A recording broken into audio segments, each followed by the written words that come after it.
जय श्री कृष्ण दोस्तों, life style with God में आपका स्वागत है। दोस्तों, यहाँ पर हम श्रीमद् भगवत गीता के चौथे अध्याय का अध्ययन कर रहे हैं, जिसका नाम ज्ञान कर्म संन्यास योग है। आज हम 32वें श्लोक का अध्ययन करेंगे। भगवान ने अर्जुन से कहा कि मैं तुम्हें वह कर्म तत्व बतलाऊंगा जिसे जानकर तुम अशुभ से मुक्त हो जाओगे। उसी प्रतिज्ञा के अनुसार 18वें श्लोक से यहाँ तक उस कर्म तत्व का वर्णन करके अब भगवान उसका उपसंहार करते हैं। एवं बहुविधा यज्ञा विदिता ब्रह्मणो मुखे कर्म जान विद्धि तान सर्वा नेवं ज्ञात्वा विमोक्ष्यसे। चौथे अध्याय के 32वें श्लोक में भगवान श्री कृष्ण अर्जुन से कहते हैं कि इसी प्रकार और भी बहुत तरह के यज्ञ वेद की वाणी में विस्तार से कहे गए हैं। उन सब को तू मन, इंद्रिय और शरीर की क्रिया द्वारा संपन्न होने वाले जान। इस प्रकार तत्व से जानकर उनके अनुष्ठान द्वारा तू कर्म बंधन से सर्वथा मुक्त हो जाएगा। इसी प्रकार और भी बहुत तरह के यज्ञ वेद की वाणी में विस्तार से कहे गए हैं। इस कथन से भगवान ने यह भाव दिखलाया है कि मैंने जो तुमको ये साधन रूप यज्ञ बतलाए हैं, इतने ही यज्ञ नहीं हैं, बल्कि इनके सिवा और भी प्रतीक, उपासना आदि बहुत प्रकार के यज्ञ यानी परमात्मा की प्राप्ति के साधन वेद में बतलाए गए हैं। उन सब का अनुष्ठान अभिमान, ममता, आसक्ति और फलेच्छा के त्याग पूर्वक करने वाले सभी साधक यज्ञ के लिए ही कर्म करने वाले हैं। अतएव उपर्युक्त यज्ञों को करने वाले पुरुष की भांति वे भी कर्म बंधन में न पड़कर सनातन पर ब्रह्म को प्राप्त हो जाते हैं। उन सब को तू मन, इंद्रिय और शरीर की क्रिया द्वारा संपन्न होने वाले जान। इस कथन से भगवान ने कर्मों के संबंध में 3 बातें समझने के लिए कही हैं।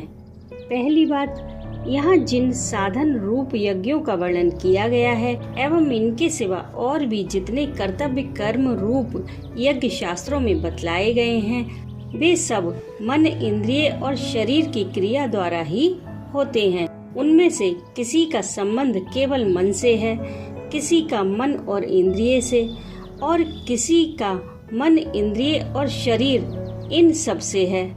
ऐसा कोई भी यज्ञ नहीं है जिसका इन तीनों में से किसी के साथ संबंध न हो।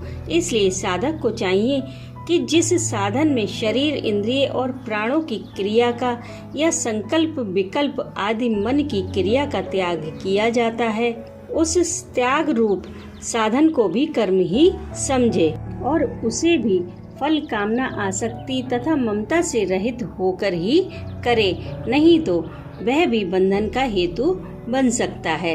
दूसरी बात, यज्ञ नाम से कहे जाने वाले जितने भी शास्त्र विहित कर्तव्य कर्म और परमात्मा की प्राप्ति के भिन्न भिन्न साधन हैं, वे प्रकृति के कार्य रूप मन, इंद्रिय और शरीर की क्रिया द्वारा ही होने वाले हैं। आत्मा का उनसे कुछ भी संबंध नहीं है। इसलिए किसी भी कर्म या साधन में ज्ञानी योगी को कर्तापन का अभिमान नहीं करना चाहिए।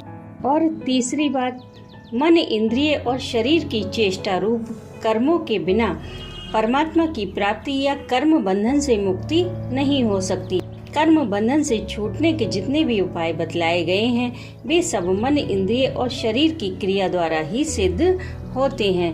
अतः परमात्मा की प्राप्ति और कर्म बंधन से मुक्त होने की इच्छा वाले मनुष्यों को ममता, अभिमान, फलेच्छा और आसक्ति के त्याग पूर्वक किसी न किसी साधन में अवश्य ही तत्पर हो जाना चाहिए। इस प्रकार तत्व से जानकर तू कर्म बंधन से सर्वथा मुक्त हो जाएगा।